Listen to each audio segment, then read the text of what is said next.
Hi everyone, my name is Lars Fredenlund. I will present now on construction product regulation and how construction product regulation is going to implement a DPP system.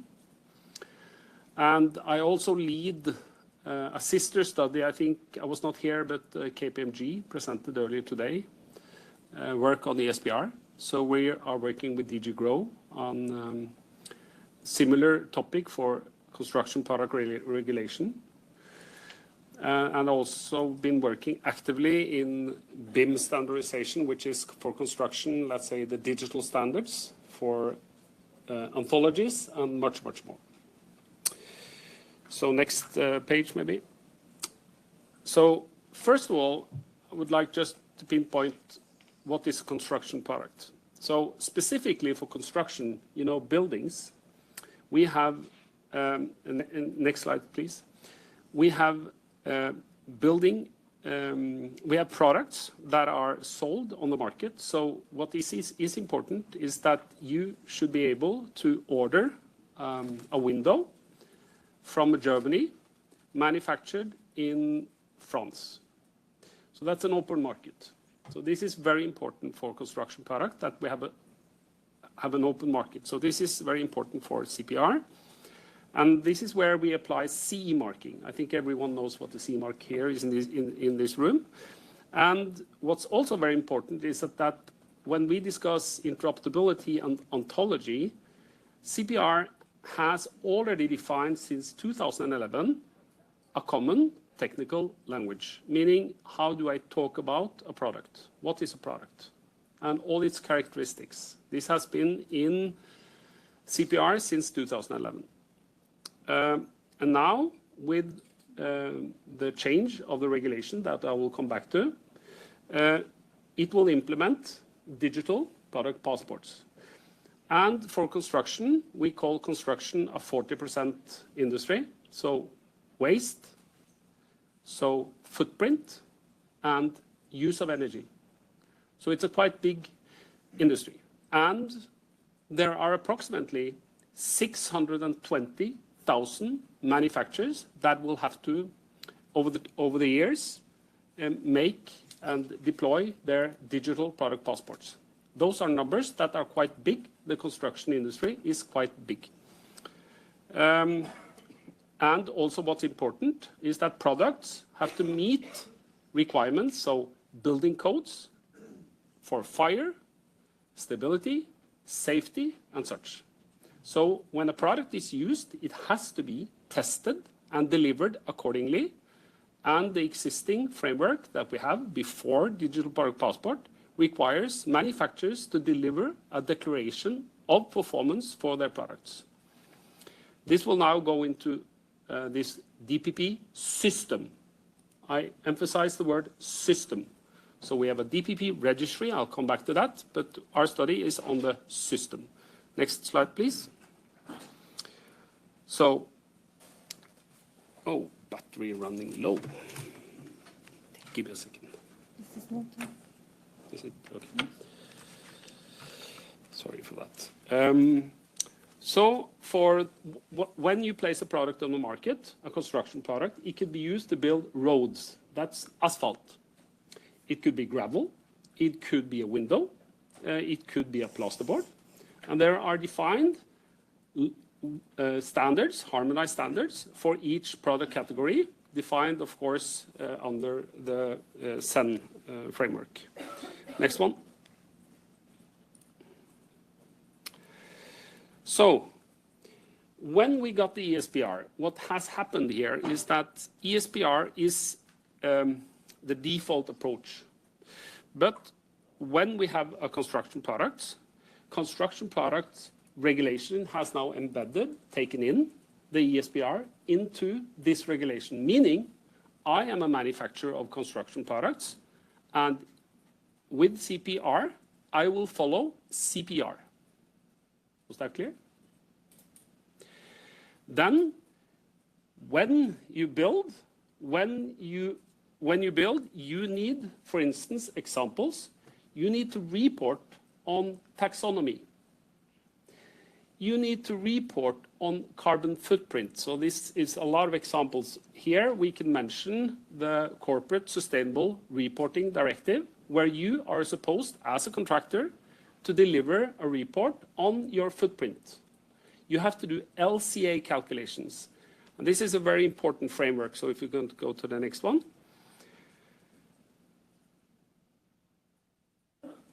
So where we don't have, if it's not a construction product like we have for energy-related products, it is ESPR. Next one. But if we have CPR, if it's a construction product, it is CPR. And I think in this room, I hear that the focus is a lot on ESPR. And I think it would be valuable, specifically for service providers, to look at the industry because it's quite big. Next one. So to meet the Paris Agreement, so we want to reduce the footprint. We want to make a difference when we in construction manufacture and sell our products to market. So what we need to do then, and what is a part of the new regulation, is that as a part of the declaration of performance, you have to provide environmental impact, mandatory as a part of the DPP. So our ontology will require information from the manufacturer to deliver to the market environmental impacts, which has a framework. I'll come back to this framework later on, but this has a digital framework, which is very important. But EPD data is now on the new CPR. When it arrives, it will be required with environmental data as a part of product essential characteristics. So we have fire, sound, all these things connected to building codes and such, but now we also will have environmental impacts. And this is quite strong because the regulation is going to mandate what data you have to provide as a manufacturing company. So that is specific. So it's kind of a template of information that you have to provide information on, which is different. Next one. So in construction, we now have digital product passport. Next one. And there is a timeline here, and I'll try to explain. CPR has a timeline as ESPR have. So you can see it on the top left here. And what's really important here is that CPR is now undergoing to be published under Delegated Act later this year. And there's a transition period. And as you can see, in 2026, we will have a digital product passport system established. And the system you can see on the right. So what you see there is a window, and it points down. And this points down to the DPP registry. This is ESPR. So this is the QR code. It's on the window. And under that, this common presentation, what we've seen here, is the same thing. But really, what we also have in addition is this construction DPP system. That is the work that I will explain later on after these slides, what that is. But really, here we talk about transforming from PDF to data. This is a huge change for the industry because as of today, these declaration performances is delivered in PDF format mostly.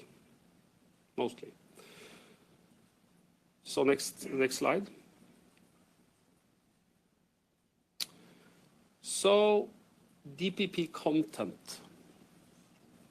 So I think that everyone see down to the right here that you see that there's a data carrier.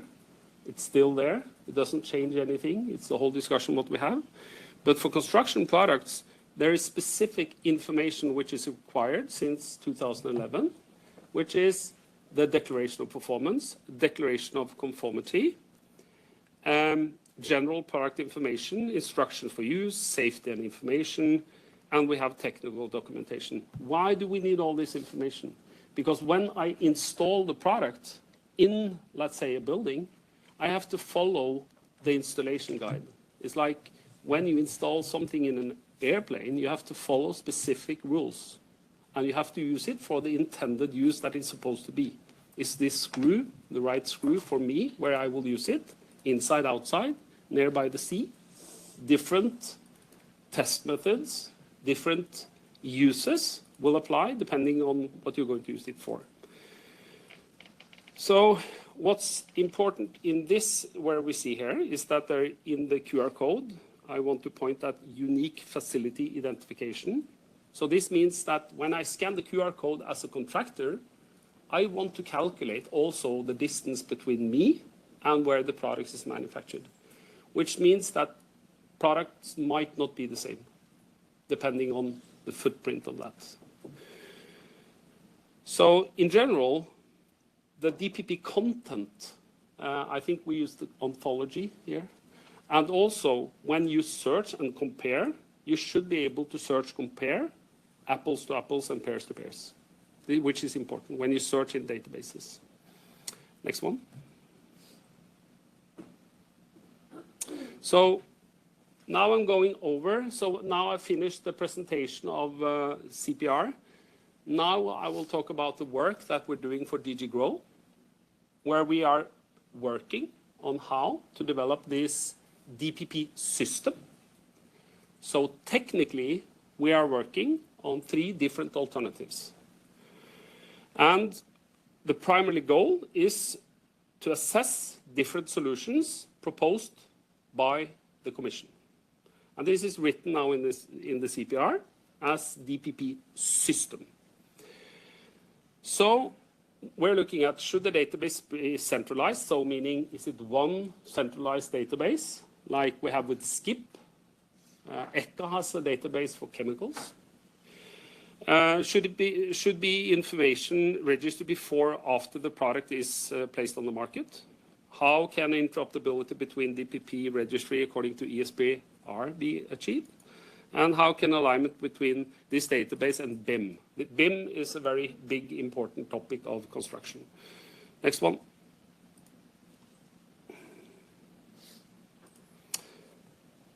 So what you see here is the framework. And primarily, what is important to say is that each and every manufacturer has to register, let's call it a data carrier or a QR code. I don't know which term to use, which is best. But that is mandatory also, of course, under ESPR, and how you have to do that. But in addition, this database system that we're looking at is, how is that going to be built? So next slide. So here's a little bit technical slide, but I'll try to explain. Each product in construction have a harmonized, can have a harmonized standard. So that means it's the same standard, kind of, let's call it the same data set for a product, in this case a window, for all actors in Europe, so that when they test and deliver the product to market, they follow the same rules, so that when an architect specifies something, you can deliver a window to see, does it fit my requirements? So this is kind of the connection. So to do so, you have to provide a data template for this one product category, which is specific for Windows. For plasterboard, it is a different template, to say so. So to make this possible to develop, in the new CPR, there is something called European Data Dictionary. So that's my expertise area.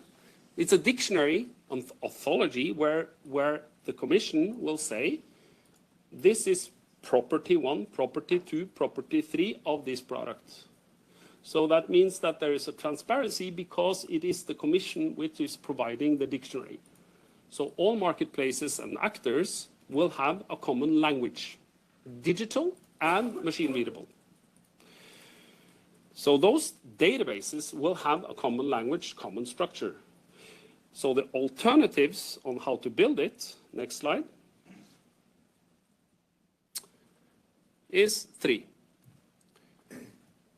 One is a central CPR system. That is SCIP. This is kind of where the Commission is setting up a database. So we're looking at pros and cons to set up a DPP system with a centralized system. Alternative 2, next one, is where we have a network of service providers that you as a manufacturer can go to and register your product data. So that's alternative 2. So it's like, I think it's much like the ESPR. It's kind of a providers. So the questionnaire certification of those providers and such. Pro and cons, technical things. Number 3 is where the manufacturers hold their own data. So the question here is this a problem for the larger manufacturers and the smaller SMEs? So this is pro and cons. So all these alternatives is what we're looking at on how such system, DPP system, can be set up. And very down on the left-hand side, you see the work. When we talk to other industries, we see that they're a little bit envious because CPR have implemented an anthology where you can sit and discuss as much as you want, but in reality, it's going to be the Commission what is saying, for this product category, that's the information on the environmental, this is the technical information, and that's not the discussion. It's a top-down thing, which I think in this work, where construction can help, because we have had it, explain to you why you need such framework. And I think next one. So this is truly the important part, that we got this text in our regulation to avoid a gap between machine A, machine B. This is the SWIFT discussion. How can we exchange data? And that is very strong in CPR, so that we really can compare information, data, product. I don't know what you want to compare, but this is really important. That when you search and find, that you know what you search and find, which is clearly defined. And one very central topic about this, the data dictionary is there to make the data machine readable and understandable, which is not, we're moving away from English. So again, then you can implement more technologies. Next one. And we have a priority of what product categories, which is of course most heavy on footprint, which because we have 2030, 55, fit for 55, 55% cut of carbon. And this should be the aim by implementing DPP, that we really can measure on the construction sites where we are to put a budget and really deliver on the budget, which is important. Where are we? What is a reduction? So I think this was the last slide for this, and then I have my work here in CPOS 2, which is another slide, which is very short. So that's another slide set. Maybe you can stop recording then, maybe. So I'm the technical leader of DPP in the construction product regulation. And I just want to say that our work is kind of, we've split it in two. We have something called off-the-shelf products. This is something that you can order or pick up like a plasterboard. But 50% of this building is made to order. Every time. It's specific for this window is designed specifically to be here. So there is a complexity for construction products on how this creation of information requirements is sent to the manufacturing company by architects and contractors and engineers. This is the construction industry. But how can DPP streamline this, make it simple, standardize, make it easier, machine to machine? So we are working on those two concepts. So we are, of course, looking into CPR, but also, of course, ESPR. And I think all the service providers here have shown great possibilities of reuse of construction products, material banks. So there's a lot of very good opportunities for technology here, because construction will open up this is open, guys, for everyone to exploit. So interoperability, and that's what I talked about, data access. What we are looking at is market surveillance. So I want to inspect, I want to check that this product is tested accordingly. So market surveillance architects, or ISMS. I am a contractor. I would like the installation information. So how can DPP help me to provide the information on how to install this product? This is a very good use case. I'm talking to the contractors in Europe, and they love this concept. It's finally something which is standardized that can provide me with the information on these installations. Storage and security, and very important is inclusion of environmental data. So there is something called the Corporate Sustainable Reporting Directive, where all the contractors, now up to 250, but that bar is going down, have to report. How are they going to report? So this is something that we will show, that you can report according to a lot of other regulations. So what kind of waste is this and all these things. It's a part of the DPP. It's a strong thing. Last slide. So we have a consortium, and we are kicking off our meeting with this consortium in Paris tomorrow. And we will start our journey tomorrow and take it step by step. We have a quite strong timeline on this development, and we're looking forward to share. And really, if someone wants to talk to construction, what we do there, we are ready to talk to everyone. And yeah, that's it. Thank you.